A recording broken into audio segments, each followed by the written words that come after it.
It's only after family is tested you can almost become a different person. Riff, Raff, street rat, I don't buy. Sorry. Sudden Aladdin flashbacks. Couldn't help myself there. This is currently streaming on Hulu. It was directed by Dito Montiel, who did Fighting and Empire State, and features quite the cast. You have Ed Harris as Vincent. You have Jennifer Coolidge as Ruth, or Ruthie. Ruth, I farted. MST3K, the movie flashbacks. And Vincent is a former man with ties to the mob, shall we say, that basically wanted to leave his life of crime behind. He has a new wife, Sandy, played by Gabrielle Union. Boy, that's quite the age difference. Look up the ages of those two people, Ed Harris and Gabrielle Union. Yeah. Not as egregious as some, but still. So, this whole idea of leaving the life of crime behind kind of hits a fucking wall when Rocco, Lewis Pullman of Top Gun Maverick, who is the son of Vincent, gets in a bit of a pickle and then must try to basically get his dad to help before other people come to basically take care of this particular situation. That's about the non-spoiler-free premise that I can give. I will say that I had attempted to see this in theaters when it got a limited release. I didn't get around to it. And honestly, I'm pretty glad I didn't, because I'm glad I was able to watch this on streaming, because for the talented cast, and you even have Miles J. Harvey, you even have Bill Murray in this. You have Pete Davidson, who has had quite the 2025, in all honesty. He has just been in almost everything. Good on the man for staying busy. I don't think Pete Davidson is necessarily a bad guy. I just think he's a little weird. But for all the talent in this cast, they are just put in situations that basically I just kept getting vibes of Modern Family if you put like a mob theme around the goddamn show. Which, to be perfectly honest, given the hold that had on Americana for a while, I'm kind of thinking that maybe the makers of that show had ties to the mob, because there's no other explanation for why Modern Family was so successful and was so deeply unfucking funny. Speaking of deeply unfucking funny, Riff Raff.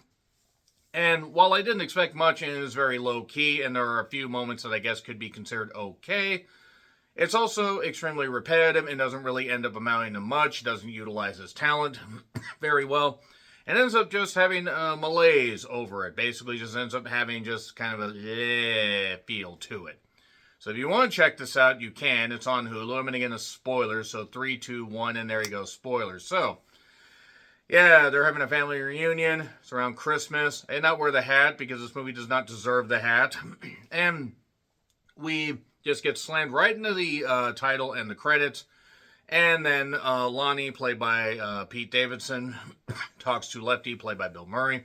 And they end up basically having to go off and find Vincent, actually find Rocco, because Rocco got in a bit of a tizzy. So we get a bit of a narration from DJ, aka Miles, and I think the kid does fine, but is what it is. I will say the actress playing Marina, Emanuela, I'm not going to try to pronounce her last name, gorgeous, good grief, with respect. And also, Ruth, Jennifer Coolidge, used to be married to Vincent, but then that got left in the dust. And there's zero laughs in this comedy, zero chemistry among the cast. It's weirdly impressive how they can have this star power and not end up amounting to much of anything. There was one review on Letterboxd, I think, that summarizes this perfectly. Lori, Lori, this is not, an ass sponsor or an ass, plug. But it said, I mean, you can just, throw a cast of household names together, but should you? And that's actually the perfect summary of this whole thing. Because, yeah, I'm sure they got paid, and I'm sure they had fun, but it doesn't end up amounting to much. It's also just a couple location shoot. So, there was one thing about seeing Celine Dion, which Jennifer Coolidge apparently wanted to do, and I hope that Celine Dion continues to have a great career as she deals with that illness. So, basically, Bill Murray is trying here. There's this, I guess, semi-okay part where he shoots a guy in a grocery store that remembered their names and the camera doesn't work. And basically what it all boils down to is Rocco has Marina, who's very, very pregnant. Marina used to date this guy, Johnny, who is the only son of Lefty. And they got in a bit of a tizzy when he tried to attack her because Marina used to be one of his girls, and Rocco beat the shit out of him. Beat him, just caved his goddamn skull in. That's basically it. In fact, that's really the only time the movie comes alive. But we see some flashbacks of how he met Marina, all that stuff. We even get a bit of a theme of Sandy, having her husband, or her former husband Lawrence, DJ's father, who died, but we find out how he died a little bit later. Flashbacks of Vincent meeting Sandy's family. Johnny gets beat up, killed. And then we basically, we take the ribbon from my hair. And then Louie and Lefty basically, or Lonnie and Lefty rather, end up killing these two people to try to help them out. You'll recognize at least one of those actors.